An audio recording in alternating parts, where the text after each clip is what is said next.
So we have one more major game to talk about. Then we have some other minor games I'd like to kind of give a little bit of detail on. But we have Breath of the Wild, which is one of the most fun experiences I had at the event.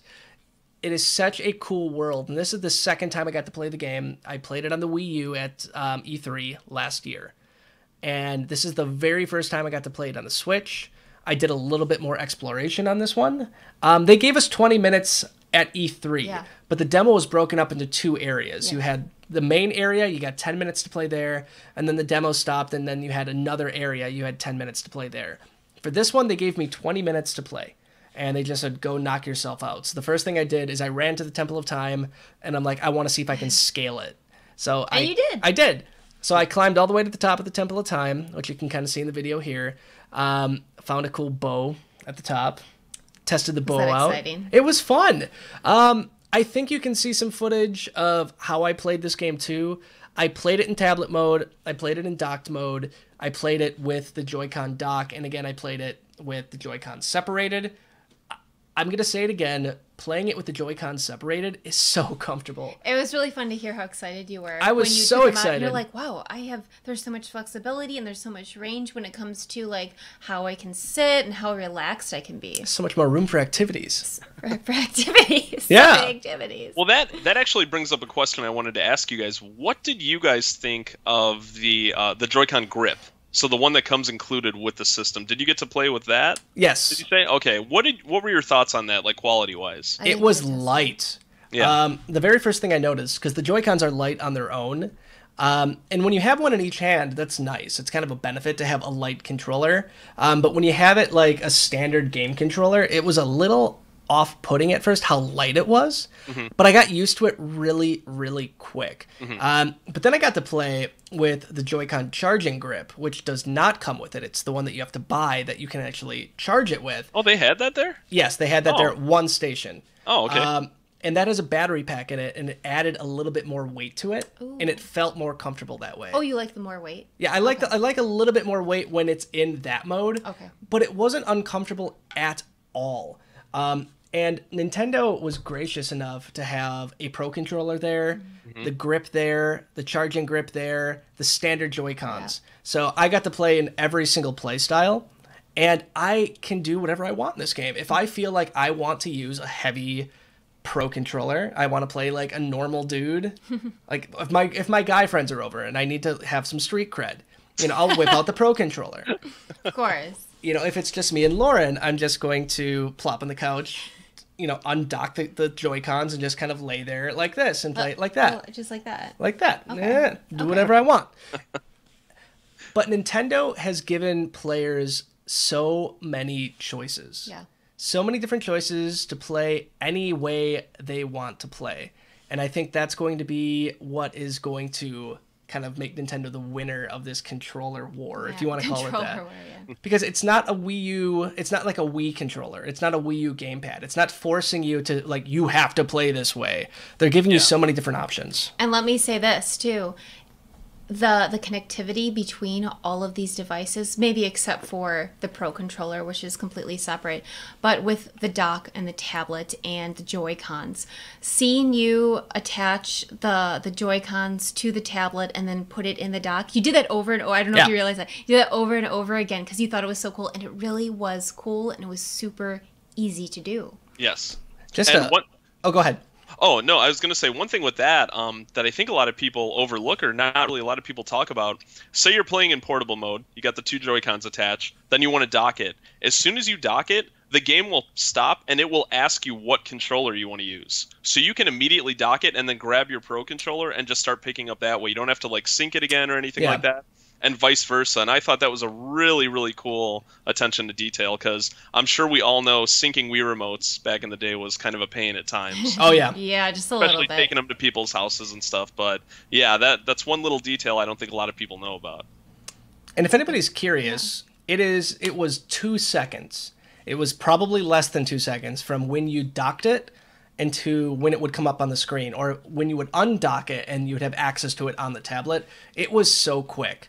Like, everything about, like, the flexibility you have when playing games, they're not BSing you in the ads. It is quick. It is easy. Snapping the Joy-Cons out is just seamless. And like Lauren said, I might have enjoyed it a little too much. It was so funny. I have so much footage of like click, click, I know. Click, well, click. It's also fun hearing the little click in there. Like the commercials are not kidding.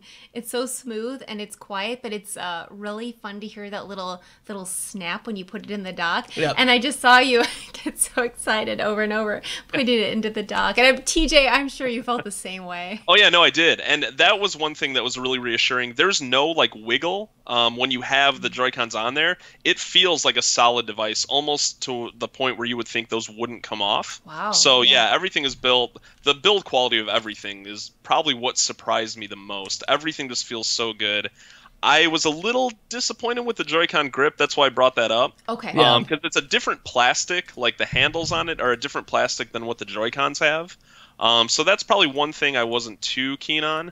But that is how I ended up playing the Zelda demo. And after a few minutes, you just get lost in that world and you completely about it. So I'm gonna give you guys a little sneak peek at a video that I haven't shown anybody yet. It's a little, kind of like a little demo of how the controllers work in Breath of the Wild. So I'm just going to throw that up here super quick. And yes, I'll turn the audio down. So stand down.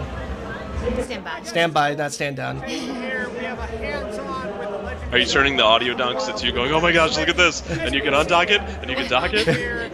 More or less. But I have some audio playing now, so I'm just going to let them hear it real quick. Which is down here, which is in the Switch dock. I'm going to show you guys a few things real quick before I start playing anymore, because I'm wasting my demo time. But that's okay. I really want to get this going, though. I'm going to show you how easy it is to undock these things. There's a button right here on the back that lets you detach the Joy-Cons. It's super, super easy. You can actually play the game without having it docked, without having it on there. You can just hold it like at your sides and start playing. It's super easy. But I know the big thing you guys want to see is the tablet itself. We're going to show you how to add these things on it. It's super simple. It's just 1, 2, 3. You pulse right up. It's super, super easy. I gotta hold the microphone, don't I? But there you have it. I mean, it's super, super easy.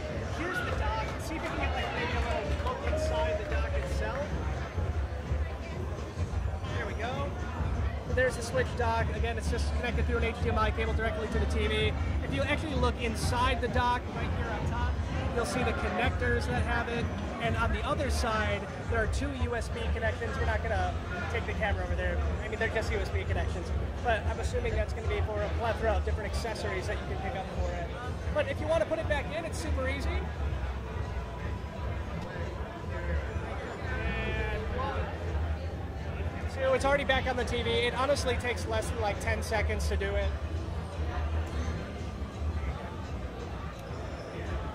There we go, we're back in business. So that is the quick grand tour. We're going to be showing you guys more stuff. There you go. There you go. Yay! I did it! Good job, Jason. Thank you. I appreciate it. I need all the help I can get. But that's a really quick tour of the controller. We're going to have a little bit more video footage up sometime tomorrow again with all of that in there. But it's so easy and it's so nice and it's so just fun to do it. I know not all of that has to do directly with Zelda, and I will tell you my impressions of Breath of the Wild, and I want TJ to give his as well. Yeah. But I think it really helps to kind of sell it, letting you guys know how amazing the controllers are in this game. There's so much variety to it. So if you had any fear, any just kind of concerns with the Joy-Cons itself, they are so much better than I could possibly kind of convey to you. So when you guys pick it up for the first time, you'll definitely know what I mean. So yeah, when it comes to Breath of the Wild, the demo was very, very similar to the one that I played on the Wii U. There are a few things I noticed right off the bat. I felt like the draw distance was a heck of a lot better. The first thing I saw was when you kind of run out of the that little isolation chamber that you were in, or the sleep chamber, whatever you want to call it. You got to see so much of the world right off the bat, and I don't remember seeing that much detail on the Wii U version. When you undock it, it looks the same. It exactly the same. Now, did I have it under a microscope? Absolutely not. But it looked so great. Like, the idea that I get to go... I'm probably going to go places when I don't even need to go places. I'm going to be like, Lord, I'm going to the park. I'm just going to go to the park, and I'm going to play Breath of the Wild.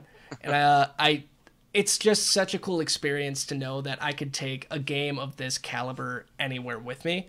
Yeah. But it looked just as well undocked as it did docked. The items are really cool. They break very easily. I broke like 3 items in the 20 minutes that I had. But it was super cool. I have a big club out right now, and you generally can like kill 2 guys with it before it breaks. I found a bow. The bow is super nice. The bow uses like gyroscopic controls to aim. You don't need to use those, but it works great. Yeah. Like, it works super nice if you want to. There's so much attention to detail in this game. I think Nintendo really just polished it in the 2 years that they delayed it. Which is a good thing. It makes that wait so much more worth it. I heard in the demo you could find a Guardian. I did not. I thought we saw a dead or an inactive Guardian at the very beginning. There's actually one right here on our left right now. Because I remember you pointed it out to me. Yeah. But apparently you can find like a real living, like, I'm going to mess you up Guardian in the demo. And unfortunately I did not do that. But TJ, what was your experience with this? I know you were not at E3, so this was your first time playing. Yeah. Yeah, and really quick before I jump into that, I saw in the chat that TJ was talking about the kickstand and how he said he's thinking about possibly removing it in fear that his kids might snap it off. Another detail about the kickstand that I don't think a lot of people know is it does come off. Like, I think because you can have the kickstand out, and if you go to dock it, it's going to snap, and I think it purposely snaps off, and you can reattach it easy. That's nice. I know a lot of people are kind of worried about that, but yeah, no reason to worry. There was one video that I saw online of a guy who was at a Switch event, and he went to redock it, but the kickstand was out, and it went flying into the air. Like, it was absolutely spectacular. But it's good to know, because I thought, oh, he broke it. But it sounds like it just clips off. Yeah, it clips right back on, so nothing to worry about there. The more you know. But yeah, Zelda impressions, though, there was that part of me that almost didn't want to play it, because we are so close. Yeah. You know, I've seen a lot of the footage and stuff, but how could you go to a Nintendo event and not play the new Zelda? I mean, let's be real here. Yeah.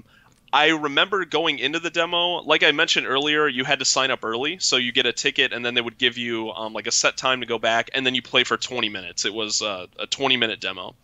So I remember going into it thinking, okay, I'm going to play with this controller, I'm going to play with just the Joy-Cons, like kind of do what you did. Yeah. And I got so lost just in that world, just like exploring, that was probably the fastest 20 minutes of my life. It was quick.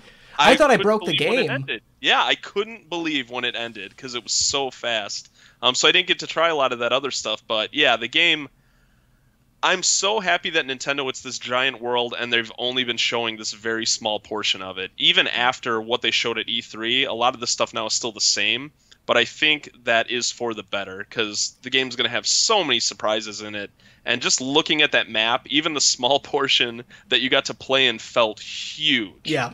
Huge, and it's so small compared to the rest of the game. So it felt great. It still feels like Zelda, but there are enough differences to where it does feel new. I know some people don't like how easily the weapons can break, and supposedly they said that there are no like permanent unbreakable weapons in the game. Who knows though? I mean, if you get the Master Sword, potentially. But yeah, it when you have the weapons break that easily, it causes you to experiment. You know, you might not like playing with axes in games or spears. That might not be your typical go-to weapon in a game, but you're kind of forced to in this. And then you might find things that, you might have never found otherwise. So I think it's a very smart direction to go in. Yeah, I'm in the same boat. Like, I would never play with a bow, but I found a bow and I'm like, oh my God, a bow. I have to try this. Yeah. So it's definitely getting you to play in ways that you never thought you'd play before. Yeah. So, that's what I like about it. It's not linear like with all the other Zelda games. You're not forced into this one storyline. You have options. You have an open world to explore. If you don't want to do a part of the story, if you don't want to do a mission, you just want to explore because you haven't found every nook and cranny, that's what you can do. And you can experiment with different weapons and different tools along the way. And I think that's definitely the most, the thing I'm excited about the most. Oh, yeah. And the demo, I'm pretty sure it was the very beginning of the game. And when they say, like, you leave that cave and you go wherever you want, they're not lying. They're not exaggerating. You can go in any direction, do whatever you want. It's awesome. And seeing the Temple of Time in, like, that state of, like, disrepair is just so cool. It's so much nostalgia in general. Being a lifelong Zelda fan, I know TJ got a chance to play it when we were at E3, and I know he might have had a little bit of a different opinion on, like, the layout of it, but it's still really cool. I'm incredibly excited. We are, a week and some change away, about a week and a half away now? Yeah, just about. Yep. But we'll just say 2 weeks. We're 2 weeks away. And like you said, if they're showing you the ruins of the Temple of Time at the very beginning of the game, I can't even imagine what else is hidden in the rest of that world. Yeah. I'm so excited for it. Yeah. So there you have it. Again, The Legend of Zelda Breath of the Wild, in case you don't know already. It comes out on launch day, March 3rd, 2017, a little under 2 weeks away. We can't wait to share more of this game with you. We have so much coverage planned just for this game. So stay tuned to Nintendo Wire for all that.